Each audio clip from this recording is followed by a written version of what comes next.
ከምንም በላይ አንድ ህዝብ እንደ ሀገር ሲኖር ብዙ ጊዜ የተለፋበት የተቀባበለ የትውልድ ቅብብል ውጤት ብዙ ዋጋ ተከፍሎበታል። በተለይ የኛ አባቶች የከፈሉት ዋጋ እንደዚህ በቀላሉ የሚጠቀስ አይደለም። በጣም ጨዋ ሰዎች ነበሩ። በጣም ግንዛቤያቸው ሰፊ ነበር። የመረዳት አቅማቸው ከፍተኛ ነበር። በጣም የሰለጠኑት አገሮች ላይ ያሉት ሰዎች ጭንቅላት የሚፈትሽ ስራ ነው የሚሰሩት የነበረው። በጀግንነት በጦር ሜዳ ብቻ ድል ያደረጉ ሰዎች አይደሉም። የመንግስታቱ ማህበር ጉባኤ የፈተኑ በሀቅ የቆሙ በወረቀት ላይ የተፈረመውን ነገር ለማስፈጸም የጸኑ ጨዋ ሰዎች ነበሩ። ፈትሸዋቸዋል፣ በርብረዋቸዋል። እነዛ ሰዎች እኮ እንዲህ አይነት አባቶች ክብር ሳይሰጣቸው የምንኖርበት አገር ላይ እንዲህ አይነት ልጆች ሊፈጠሩ አይችሉም። የሰው ዕዳ እየበላን አገር ለማስቀጠል አይቻልም። ይሄ ነው እንደ ሀገር የገጠመን ችግር ብዬ የማምነው። ወጣቶች ወዴት እንደሚሄዱ የሚያሳይ ደግሞ ያለፈው ክፍል እነሱ ላይ ያተኮረ አካሄድ የለውም እና መጀመሪያ ሀገር ማዳን ቅድሚያ የሚሰጠው ነገር፣ ሁሉ ነገር ቅደም ተከተል አለው። የመጀመሪያው ምንድነው? ኢትዮጵያዊነትን ማዳን ያስፈልጋል። ኢትዮጵያዊነት ካልዳነ ማንም የሚኖርበት ሀገር አይፈጠርም እዚህ ቦታ ላይ። ስለዚህ ኢኮኖሚያዊ ለውጥ የሚያስፈልገው ነገር ለማድረግ ህዝብ መተባበር አለበት። አድዋ ላይ በአንድ ላይ ያዘመትከውን ኃይል በዛ ኃይል ወደ ልማት ለማሳተፍ ይቻላል።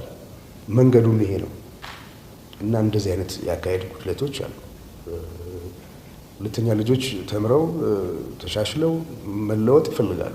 ወጣቶች መንገድ የሚያሳያቸው ይፈልጋሉ እና የሚያሳዝን ትውልድ ነው። የዛ ትውልድ አካል ስለሆንን ነው በዚህ አይነት ጉዳይ ላይ እንድናተኮር ግድ የሆነው እና ለወደፊቱ ለሀገር የምመኘው ኢትዮጵያ ልጆቿ የተባበሩባት ሀገር፣ ለሀገር የለፉ ሰዎች የሚከበሩበት ሀገር፣ ለሀገር የለፉ ሰዎች ሲከበሩ ለሀገር የሚያስከብር ስራ የሚሰሩ ልጆች መፈጠር ይችላሉ።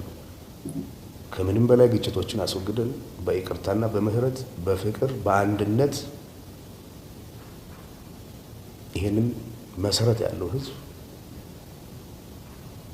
ወደ ዘላቂ ጉዞ ለመውሰድ ትልቅ መነቃቃትና መነሳሳት ያስፈልጋል እና ኢትዮጵያዊነት ሩቅ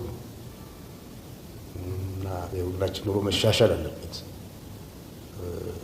ለዚህ ደግሞ ሁላችንም መተባበር አለብን። እንድንተባበር ካልቻልን፣ ታሪክ ካልተደገፈ፣ ማንነት ካልተደገፈ፣ አንድነት ካልተደገፈ፣ መቻቻል ካልተደገፈ፣ መቀራረብ ካሌለ እንዴት ተደርጎ ነው መሄድ የሚቻለው? አፍሪካን አንድ ለማድረግ የሞከረ ህዝብ ለራሱ አንድ መሆን አቅቶት ስቃይ ውስጥ ነው ያለው በአሁኑ ሰዓት። በሚያስገርም ሁኔታ ዩናይትድ ስቴትስ ኦፍ አሜሪካ የሚባል ሀገር ቁጭ ብለው የተባበሩ ህዝቦችን ዋጋ የተካፈሉ ገና እዚህ መብላት ያቃትን የራሳቸው ወገኖች ላይ እንደገና መከፋፈልን የሚሰብኩ ሰዎች አሉ። መብታቸው ሊሆን ይችላል።